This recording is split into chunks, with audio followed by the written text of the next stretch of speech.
Bismillahirrahmanirrahim. Assalamualaikum warahmatullahi wabarakatuh. Waalaikumsalam warahmatullahi wabarakatuh.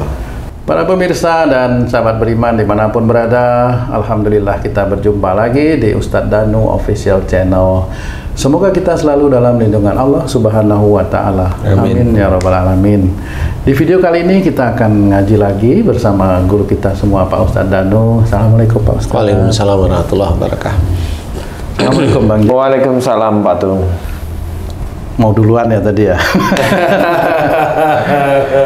Para pemirsa, sahabat beriman dimanapun berada, Pak Ustadz, Bang J. Gini Pak Ustadz, saya kan punya anak nih Pak Ustadz, laki perempuan. Dalam masa-masa remaja, mereka juga pengen cari kerja seperti itu, cari rezeki. Nah, sebenarnya gimana caranya supaya rezeki yang diperoleh itu juga halal gitu Pak? Artinya di hadapan Allah, saya sebagai orang tua, anak harus seperti apa Pak Ustadz supaya rezeki itu halal dan kalau bisa, mohon maaf nih Pak Ustadz, banyak gitu Pak Ustadz. Maaf. Gimana caranya itu Pak Ustadz? Ya, bismillahirrahmanirrahim. Assalamualaikum warahmatullahi wabarakatuh. Waalaikumsalam warahmatullahi wabarakatuh. Amin ya rabbal alamin. Alhamdulillah, pertanyaan rezeki yang halal dan banyak.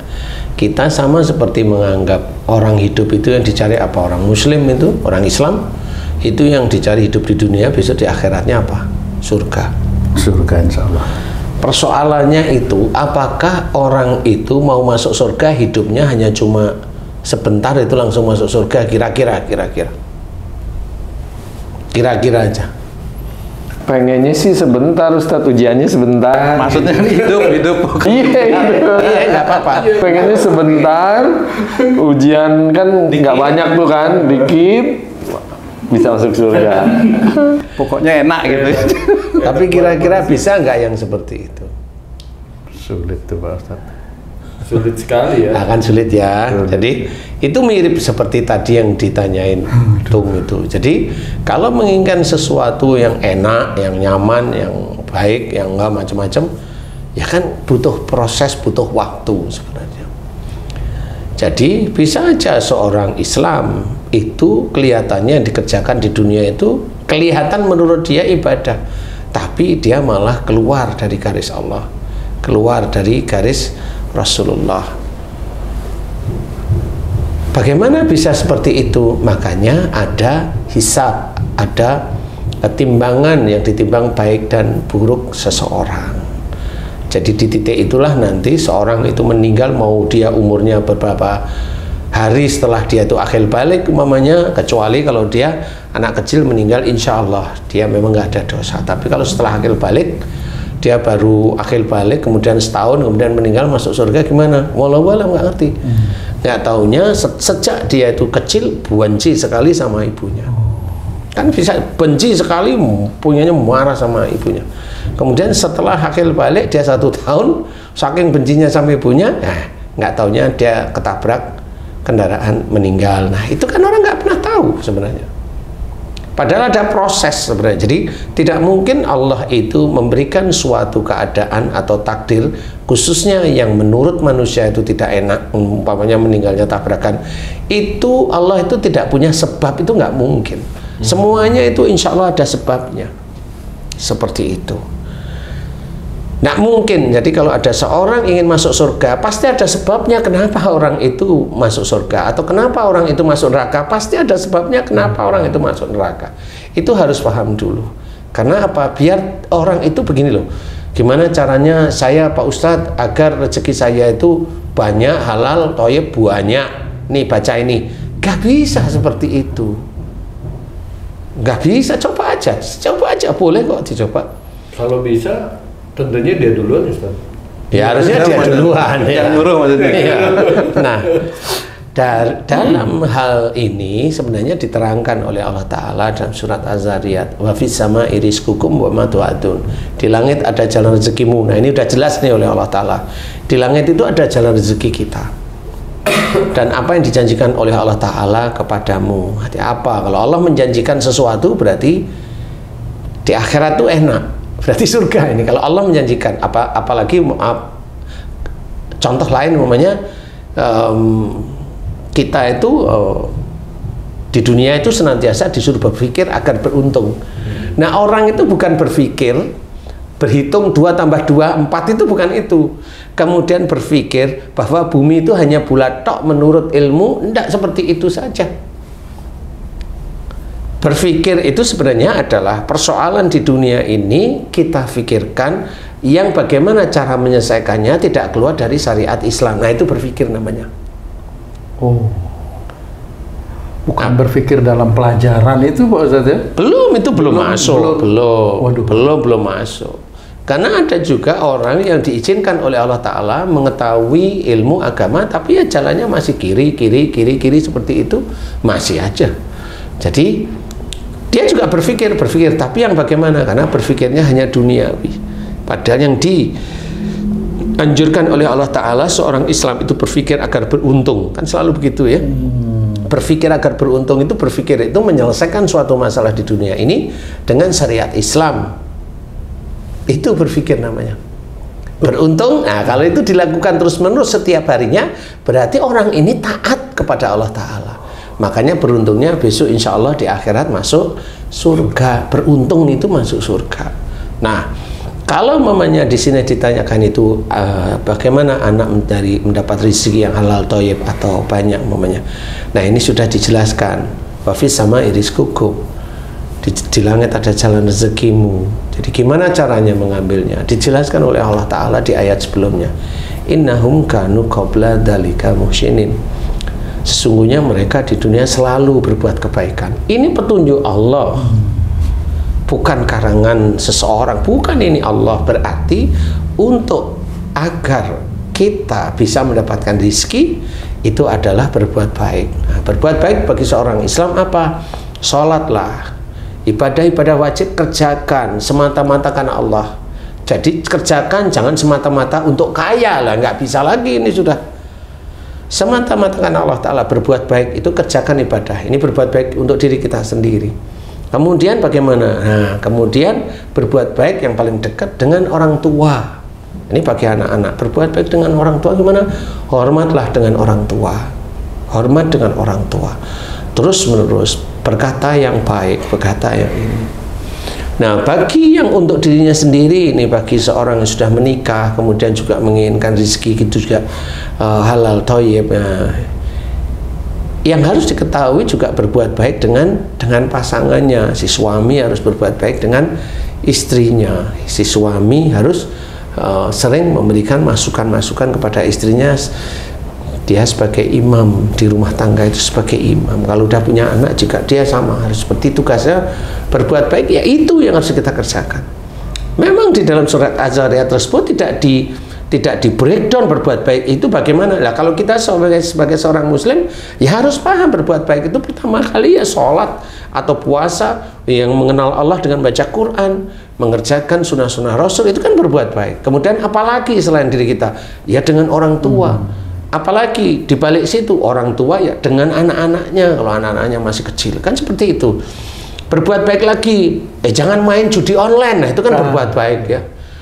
Jangan melihat film-film yang saru, itu juga harus difahami seperti itu. Jangan melihat itu bisa merusak. Kemudian apalagi berbuat baik, ya berkata yang halus, lemah lembut. Kemudian apa? Kalau ada orang yang salah, memaafkan. Apalagi jangan marah, itu kan berbuat baik terus-menerus. Nah, baru nanti Allah yang mengatur rezeki kita, itu mengatur. Umpamanya kamu nih tuh, bukan bertanya nih, kamu nih memang menginginkan anak-anak itu bisa kerja dengan baik kan gitu ya, halal thayyib ya, insya Allah banyak. Jadi pada saat kamu itu pengen seperti itu, apa yang harus dikerjakan? Oke, walaupun itu anakmu nih yang kamu inginkan dapat rezeki nih, tapi kalau umpamanya kamu sebagai orang tua selalu menjadikan hati anakmu tidak nyaman, lah kan dia terprovokasi nanti. Bisa nggak dia jadi kembali berbuat baik kepada orang tuanya? Sulit. Lah kan sulit akhirnya. Nah, akhirnya sulitlah juga mendapatkan rezeki. Waduh. Jadi nggak segampang orang mendapatkan rezeki, itu nggak segampang itu. Dan rezeki itu adalah ujian. itu ujian dari Allah Ta'ala.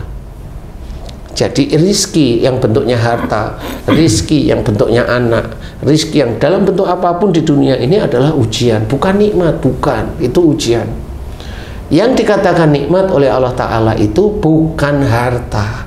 Yang dikatakan nikmat oleh Allah Ta'ala itu insya Allah nikmat pada saat kita bangun tidur itu nikmat sebenarnya. Jarang disyukuri. Ya, bisa menghirup udara itu nikmat, dan itu setiap detik jarang juga disyukuri, kan gitu ya. Mempunyai istri nurut sama kita jarang disyukuri, malah istri yang nurut diinjak, kan gitu. Kalau istrinya galak malah cari-cari hal yang lain lah. Ini ada suatu kenikmatan yang tidak pernah disyukuri oleh orang-orang Islam. Itu yang seperti itulah nikmat dari Allah Ta'ala. Bisa berjalan. Coba kamu sakit, mau ke toilet nggak bisa, akan kamu mau buang air besar kan di kamar, kan jengkel juga begitu. Coba Naudzubillah itu Pak Ustadz. Ya, mau buang air kecil di kamar. Nah, pada saat dulu dikasih kaki untuk berjalan nggak pernah disyukuri, malah kaki ini diajak ke yang gelap-gelap seperti itu. Ya, malam, daerah gelap seperti itu, malam Itu seperti itu. Nah, gimana ini bisa dikatakan berbuat baik? Kan nggak bisa. Nah, nikmat itu seperti itu. Bukan nikmat itu mendapatkan uang, enggak. Mendapatkan uang ini ujian. Mau dikemanakan uangnya? Sama seperti Haji J. Haji J dulu berdoa, ya Allah berikan aku istri yang solehah umpamanya, kan gitu. Pada saat diberi beneran, lah itu ujian, bukan nikmat. Coba kalau tanya nikmat punya istri umpamanya, nah, kan nggak bisa jawab, kan gitu. Walaupun dulu minta loh, ya betul ya Ji ya. Loh iya, kayak tanya nikmat punya istri, diem, nggak berani ngomong. Padahal kan diberi oleh Allah Ta'ala. Diberi. Nah, kenapa nggak dikatakan nikmat? Nah, karena bedanya istri dengan uang itu beda. Kalau uang itu mengenakan dan dia diem, kalau istri itu jelei kadang-kadang. Kata Haji J sama kamu tuh. Karena apa? Bisa ngomong, bisa minta, kan gitu ya. Nah, ini aja itulah namanya ujian, walaupun dulu itu kamu inginkan. Bedanya kalau harta itu kita yang utak-utak, kalau istri bisa kita yang diutak-utak, kan gitu. Solehanya belum tentu, ujiannya udah pasti gitu. Jadi makanya yang seperti itu bukan nikmat, itu ujian. Orang kecelakaan, orang sakit itu ujian. Semua yang dihadapi di dunia itu ujian. Yang namanya nikmat ya bisa berjalan, bisa ngomong, bisa melihat, bisa mendengar, bisa berpikir. Pergunakan semua alat-alat yang dititipkan oleh Allah Ta'ala ini menjalankan akidah-akidah dan syariat-syariat Islam. Kan seperti itu. Sehingga itulah yang namanya berbuat baik. Dan makanya la in syakartum la azidanakum itu jelas. Jika diberi kenikmatan bersyukur, nikmatnya yang dapat uang baru alhamdulillah. Ya nggak salah itu. Tapi itu ujian bentuknya. Nah, kalau nikmat yang benar-benar nikmat apa? Ya bisa berjalan, makan yang enak, kamu bisa buang air besar. Ya. Itu kan gitu. Itu kenikmatan dari Allah Ta'ala. Pak Ustadz, saya banyak juga mendengar dari guru-guru yang lain itu bahwa rezeki, umur, jodoh itu sudah diatur gitu Pak Ustadz. Ya memang diatur. Gimana itu Pak Ustadz? Ya memang diatur. Sekarang cara mencari rizki, dapat rizki, jalan rizki, diaturnya kan kamu disuruh berbuat baik. Oh itu. Nah itu kan diatur oleh Allah Ta'ala. Oh gitu ya. Kan diatur namanya. Apa coba? Itu Pak Ustadz. Lah Allah alam nggak ngerti siapa yang kenapa nggak bisa jelas. Lah itu kan diatur, suruh berbuat baik. Makanya jodoh, kenapa dia nikah kemudian pisah? Nah, kan sudah diatur. Nggak taunya si anak itu dengan orang tua berani. Makanya jodohnya itu selalu berantem dan pisah. Nah kan karena berani. Masa pisahnya itu karena Allah nggak suka ini dipisahin? Nggak bisa, Allah itu bukan dolim. Dari titik ini aja udah dijelaskan. Berbuat baiklah. Kan jelas sebenarnya. Jodoh udah diatur, bukan kita diam aja udah diatur ini. Berarti diatur itu tetap proses yang Ada aturan mainnya. Karena ada aturan mainnya. Iya, saya dari dulu mikirin itu tuh enggak ketemu. Kalau umpamanya, ini umpamanya tuh nih, umpamanya nih Haji C nih. Haji C nikah nih. Oke. Aturan nikah ya setialah sama pasangan. Oke. Hah? Nah, Jalan nih. Suatu ketika Haji C punya uang lebih nih. iya. Kemudian Haji C ini selingkuh main wanita lah. Kan itu aturan yang dibikin Haji C. Kalau itu besok Haji C itu ketahuan sama istrinya, apa jadinya? Berantem enggak? Berantem. Masa kita bilang, saya kan nggak kepingin berantem walaupun saya main perempuan, kan gitu, masa gitu? Kalau ketahuan itu aturan siapa, Ustaz? Aturannya Allah karena dilanggar oleh dia. Aturannya seperti itu. Kenapa bisa ketahuan? Ustadz, Haji C bilang gitu. Ji, saya mau tanya, kamu kalau sholat doa, ya. Tapi kamu main perempuan, selingkuh, ya. Kan gitu nih, jujur nih. Kamu doa nggak kalau Haji pengen jadi orang soleh? Ya, doanya gitu. Lah kan itu, kalau selingkuh itu kan jelek, dulu. Nah, kalau jelek itu kalau pengen soleh, ya harus ketahuan dulu sama Berarti istrinya. ketahuan itu dikabulkannya doa. Iya. Bukan apes. Jadi kamu jangan main-main tuh. Kalau kamu mamanya udah selingkuh, jadi kamu berdoa nggak mau jadi orang soleh ya. Gimana itu ya? Biar nggak Ketahuan. Dia nggak boleh seperti itu. Nah, ini sebenarnya aturan Allah sebenarnya.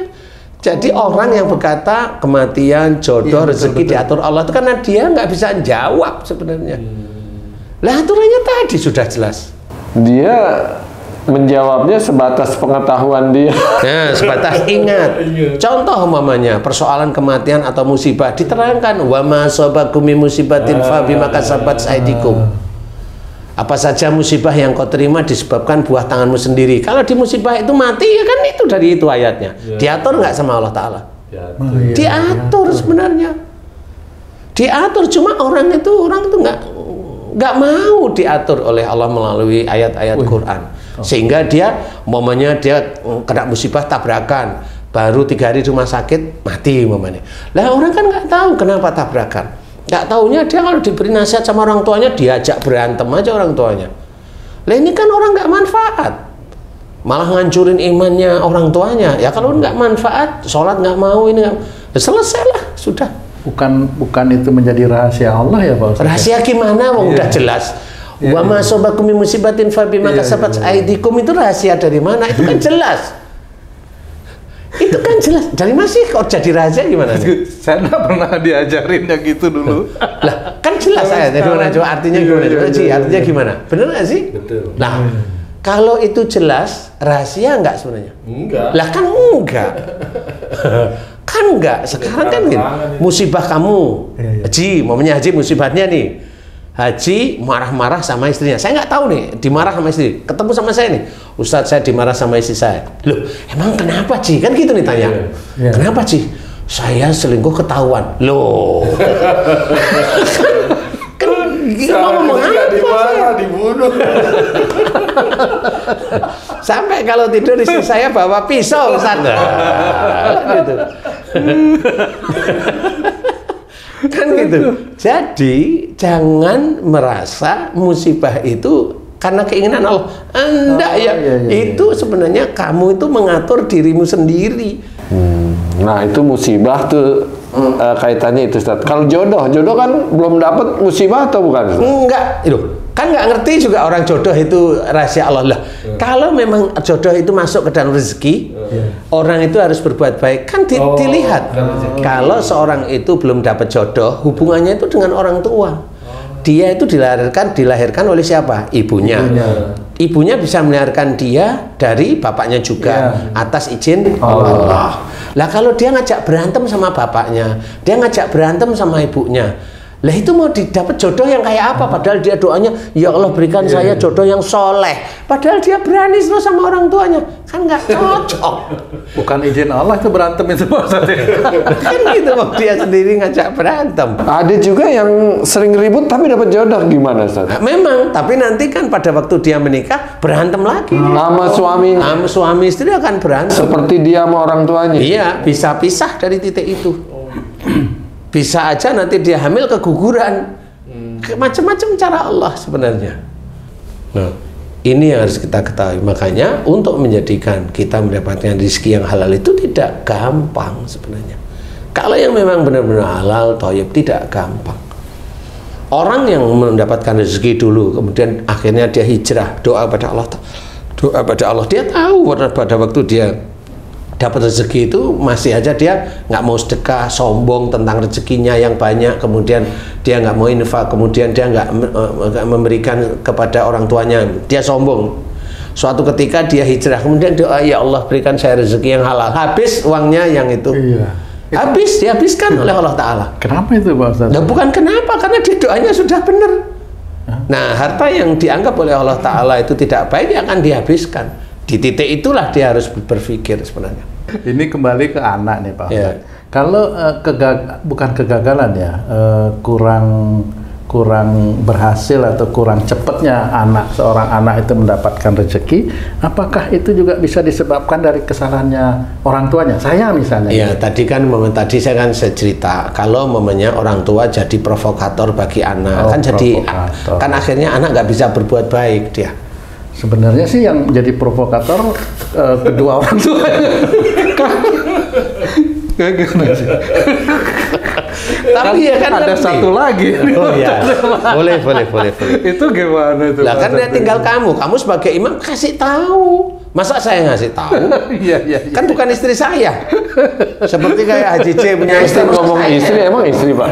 Ustaz tadi ngomong kalau saya punya istri, emang istri itu? Kan tadi saya bilang yang satu lagi ya, itu istri juga. Nih Ustaz, sekarang dilema nih Ustaz. Anak berani sama orang tua. Orang tua menyadari sikap anak ini akan mendatangkan musibah buatnya. Ya. Apa yang orang tua harus lakukan Ustaz? Nah, kalau anak berani sama orang tua, itu saya tanya, anaknya Haji J atau anak tetangga? Anak orang lain lah Ustaz. Iya, saya tahu. Anak orang lain, bapak ibunya, atau anak tetangga dari bapak ibunya? Oh, anak dari orang tuanya deh. Berarti kalau anak itu melawan, kira-kira sifatnya siapa yang melawan? Ya, orang tua menyadari gitu, oh ini kesalahan saya nih. Jadi harus gimana? Kalau menyadari, si suami atau istri ini bareng-bareng, berdua harus difahami. Umpamanya yang istri nih, yang emosional nih, suaminya harus ngasih tahu, Bu, Mah, Yang, apalah. Apa Ustaz? Bu, Mah, Yang gitu ya. Apalah nyebutnya di situ. Nih, ini kamu ngerti nih, kamu yang emosional, makanya anakmu seperti ini. Iya ya, mohon ampun kepada Allah Ta'ala mulai hari ini. Iya, kepada siapa ngerti nggak? Enggak, loh kan sama aja. Ajari, yang kamu sering marah kepada siapa coba? Sama ayah, sama saya minta maaf tiap hari. Sama siapa? Sama saudara saya minta maaf sama saudara. Terus sama siapa? Sama emak saya minta maaf sama emak, kan udah nggak ada, keduk itu kuburannya kan gitu. Ya mohon ampun pada Allah kalau orang tua sudah meninggal kan gitu ya. Itu harus dikerjakan. Dan jika anak itu sama sifatnya dengan si ibu itu harus paham itu sifat saya. Dan dia harus mendoakan, ya Allah jika anak yang saya bernama itu emosional, berani dengan orang tua, jika itu karena kesalahan dan dosa-dosa saya, ampuni dosa saya ya Allah, astagfirullahaladzim. Nah ini baru orang tua hebat, baru nih jalan tuannya baru satu minggu, 1 bulan, 1 tahun. Jadi masih panjang jalan yang harus dikerjakan. Nah di titik inilah sebenarnya yang nanti dibukakan jalannya oleh Allah Ta'ala. Dibukakan jalan gimana bisa aja, nah itu mulai tenang, tidak gampang panas. Ibunya, ini yang ibu loh Ji, ibunya dia udah mulai tenang. Ini yang nantinya menjadi keluarga sakinah mawaddah itu ya di sini. Enggak, doa sakinah mawaddah warahmah itu enggak cuma doa, memang harus diaplikasikan. Dan itulah yang tadi saya ceritakan, orang Islam itu harus berpikir untuk menyelesaikan masalah. Dibacain ayat, emang itu ayat untuk anaknya kan gitu, kan nggak bisa. Innallaha ma'asobirin, innallaha ma'asobirin untuk itu kan nggak bisa seperti itu. Artinya aja beda, maksudnya beda itu bukan seperti yang kita inginkan. Nah inilah yang harus dikerjakan oleh orang tua yang sebenarnya juga menurunkan sifat-sifat tidak baik kepada anak-anaknya. Dia harus mohon ampun kepada Allah Ta'ala. Jangan merasa orang tua terus benar, terus anak disuruh ngikutin keinginan orang tua. Ya nggak seperti itu. Kalau keinginannya baik sih insya Allah nggak ada masalah. Nah kalau orang tuanya bahkan anak harus nurut, lah persoalannya kamu dulu nurut enggak? Ya enggak juga sih lah, ya jangan nyuruh anakmu. Kamu yang harus mohon ampun dulu kepada Allah Ta'ala. Nah inilah berpikir menyelesaikan masalah dengan syariat Islam. Nah itu berpikir. Nah mudah-mudahan besok beruntung. Kan begitu Ji. Nah Ustaz, sekarang kebalikannya Ustaz. Anak ini pandai Ustaz, belum waktu umurnya, kepintarannya itu melebihi umurnya istilahnya kan. Misalnya umur 5 tahun udah lancar baca, lancar berhitung, hafal Quran dan lain-lain. Nah sikap orang tua kepada Allah ini apa? Terus bersyukur atau gimana Ustaz? Yang pertama itu diketahui anak yang pandai seperti itu dari Allah Ta'ala. Bersyukur boleh, tapi yang diuji oleh Allah Ta'ala lewat anak itu untuk orang tuanya adalah ujub, riya, dan sombong. Memohon untuk tidak mempunyai sifat itu ya. Itu harus hati-hati karena kebanyakan orang-orang itu lalai di titik itu. Anaknya hafal Quran harus dibangga-banggain, itu banyak yang kasus seperti itu. Sebenarnya loh itu kan saya mau syiar, monggo silahkan. Yang tahu hatimu itu kamu sama Allah. Saya hanya memberi masukan. Karena bagaimanapun juga namanya orang bangga normal kalau orang, tapi kalau kamu belajar taat, hilangkan kebanggaan itu. Seperti itu. Makanya kepandaian anak itu adalah ujian. Makanya saya tadi cerita, sesuatu yang mengenakkan kita itu bukan nikmat, itu ujian. Anak yang pandai, nikmat itu bukan, itu ujian. Yang diuji apanya kalau anak yang pandai? Ujub, riak, dan sombongnya dan bangganya orang tua. Sampai kapan? Wallahu alam, kalau memang anak ini pinter sampai kuliah lulus, nah ini orang tua kan sombong terus ya. Tapi coba kalau ada anak satunya yang nilainya pas-pasan, kadang nggak naik kelas, coba ada nggak seperti yang di anak yang itu? Semua yang diberikan oleh Allah Ta'ala bentuk benda itu sebenarnya ujian. Benda ya benda, itu kecelakaan ya benda, uang ya benda, anak ya benda, istri ya benda. Maksud saya benda itu yang di dunia itu ujian, bukan nikmat. Ya, bukan nikmat. Nanti kalau kita berpikir beneran, nanti ngerti. Oh iya ya, kalau nikmat, oh ya enggak, anakku pintar itu nanti, nah saya sombong enggak? Nah kan ujian berarti. Anakku tidak pintar, gerutu, nyesel, benci dan sebagainya, begitu enggak? Nah kan sama. Anak yang kurang pandai, ujian orang tuanya. Sehingga orang tuanya harus berpikir, kenapa anak saya seperti itu? Kan harus begitu, tidak boleh marahin anak karena memang nggak mampu. Seperti itu. Nah, inilah yang harus kita pahami, bagaimana mensikapi agar mendapatkan rezeki yang halal, thayyib. Apalagi insya Allah berkah itu kan sulit sekali.